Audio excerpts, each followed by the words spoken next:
Good morning, or depending when you're watching this, good afternoon, good evening, or good night. My name's Ross, and as always told out of Voice of Radio, so today we need to be having a little bit of a look at a new Pokemon EX. I told you recently that Forretress getting a Terror EX was something I didn't see coming, and I'm willing to bet that, none of you did either. I don't think that's an unfair thing to say.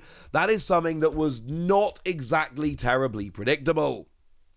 Annihilape getting an EX, however, one of the really big show Pokemon from the new set, or from the new generation, yeah, that was something which is probably always going to happen. I need to give a massive shout out before we start here to the lovely Maverick Nate. I thought I had translated it myself, and I'd gotten quite a long way towards it. I'd done a lot of the legwork, but I did not get it exactly right. Maverick Nate has gone and corrected me because they're lovely and awesome, and I thank you very much.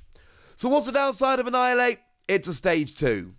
And that's a big problem. The fact that it's a stage 2 is a very big issue because, look, Primeape's going to have a decent amount of HP, yeah?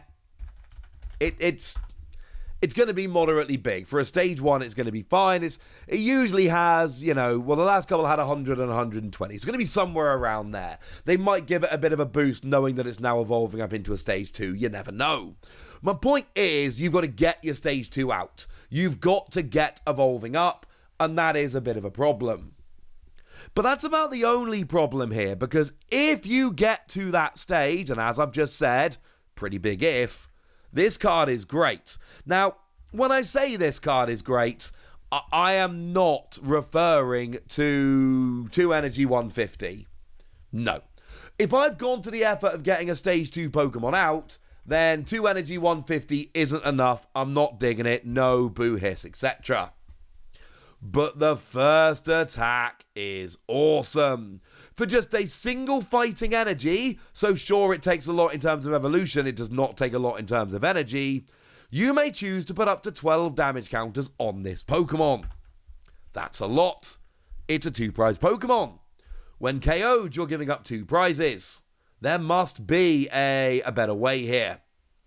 There is. Because, ladies and gentlemen, for each damage counter you put on there, you do 20 damage to the defending Pokemon. Which basically makes it a single energy, 260 damage, up to 260 damage, on a big Pokemon. I should say it's got 320 HP. That is very high. Much higher, admittedly, when you start putting all the damage on. Worth noting, if your opponent doesn't hit you back, you can get the full value of this attack twice, and you'll still have, 80 HP remaining, because you'll do 240 to yourself and have 80 remaining. It's alright. And here's the thing. I'm not sure I like this so much.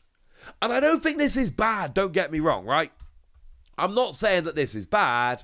What I'm saying is you're putting 12 damage counters on your Pokemon. You're bringing a 2-prize Pokemon down to a much lower amount of HP.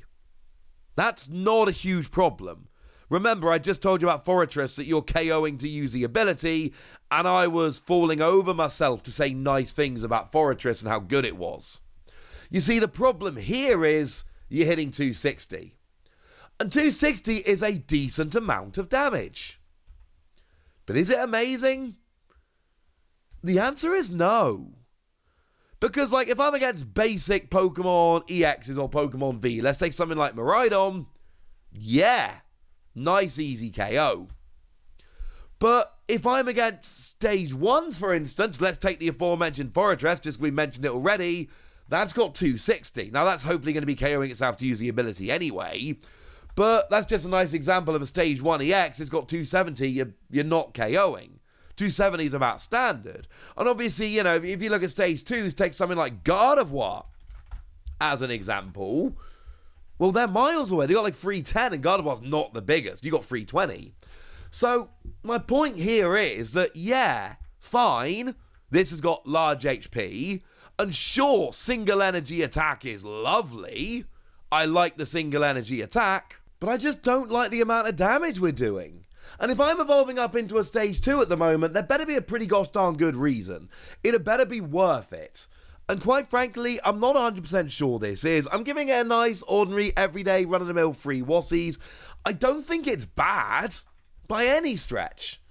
But I think if I'm evolving up into a stage 2 and I'm doing this much self-damage, I want to be doing more than 240. I think there's a couple of times I've said 260. It's definitely 240. I would have put a reminder on the screen because it's 12 damage counters, 20 damage for each. You're actually maxing out at 240, not 260. Sorry for any time I said 260. But the point is the same.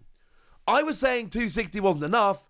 240 very much is not enough. But hey, we've got a new Mimikyu as well. Now, I'm going to be perfectly honest with you here. The Mimikyu, I am less sure about the Mimikyu. Now, the ability, thanks to the lovely Maverick Nate, I do think we've got, and that's lovely. But the attack really is not good enough quality to get everything there. So I'm doing my best with this one, ladies and gentlemen, but it's not perfect. Now, the ability I actually really like. What the ability says is, this Pokemon isn't affected by damage from attacks from your opponent's Pokemon EX or Pokemon V. That's actually really good, because we've got a bunch of Pokemon around that will block Pokemon V, but now we've also got a way to prevent damage from EXs, and it works for EXs and Vs, so I really like this ability. This ability is really, really nice. Although, obviously, we need to go back to Ting Lu here. That's one we looked at the other day, and we need to remind ourselves that Ting Lu actually has that redonkulous ability, which basically says Pokemon other than EX that have any damage counters on have no abilities. Obviously, this is a Pokemon other than an EX, so this will actually turn off the ability on Mimikyu. So this will, Ting Lu, as long as you can get some damage on there in some way, that will then turn off the ability, and then Ting Lu will be able to go through Mimikyu. I talked more about Ting Lu in the Ting Lu video. You can go and check that one out at your leisure. It's not difficult to find, and it's linked in the description, so we're going to be okay. But my point here is that outside of little things like that, we've actually got here a really, really nice Pokemon, which is going to be very, very good for blocking. Like, we've all seen Miltank has seen a bunch of play in this format. And Miltank is far from amazing. Miltank is fine. But it's a basic Pokemon with the ability that prevents damage from attacks from Pokemon V. That's it. It's a fine Pokemon. It's not particularly good. Like, if it wasn't for the ability, Miltank would be bad. But because of the ability, Miltank has got a passable attack. So you can sit there and just basically block with Miltank and do a little bit of damage, and that is exactly what Mimikyu does. Mimikyu is the new Miltank. That's what it does. So what we've got here is an attack for one Psychic, one Colorless Energy that I believe places 7 damage counters on your opponent's active Pokemon. The angle is weird. I'm not 100% sure on the 7, but it does say your opponent's Pokemon put damage counters. I believe it's a 7. It's just really weird the way they put it there. So do tend to have a pinch of salt for the moment. And this is, again, it's fine. Like, the fact that it's a 2 energy attack, Miltank, you can at least use double turbo or twin energy. This, you actually have to get 2 attachments, is not great. Dropping 7 damage counters on the active is not great. But the whole point here is really simple. This works when you're blocking your opponent. This works if your opponent's got a Pokemon EX or V in the active and isn't able to get out the active. Outside of that, this is bad. Alright? This is not a great attacker. Mimikyu exists purely because it's got this ability. And in some matchups where your opponent is playing an entirely EX or V based deck, this will work. But that's it. But in a world where Miltank was good and saw a bunch of play, this could be good, and this could see a bunch of play. So there we go. I think this one, again, I'm giving this one 4 Wassies. I don't really like this card, and it's not really the kind of thing that I would ever play. But we need to acknowledge the fact that in a world where Miltank saw a whole bunch of play, and we've seen cards like this for years in the game see a bunch of play, this should see a bunch of play. So there we go. Right, there we go, ladies and gentlemen. That's it. And now it's over to you, lovely ladies and gentlemen. I want to know what you think about these two cards. I want to know basically anything you want to tell me. So let me know in the comment section, would you? Go nuts! Be nice! And then make sure you like this video, subscribe to this channel, follow me on Twitter at @TheWasi. That's where we talk Pokemon and card games and Pokemon card games, all kinds of fun things. And please do consider checking out patreon.com/PTCGradio, where you can support the channel, get some bonus pods, join a Discord, all kinds of fun things.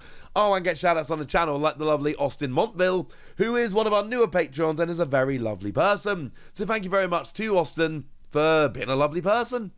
But by far the most important thing, as always, look after yourselves till next time, would ya? Thank you very much for watching. My name's Ross, and you've been watching PTCG Radio.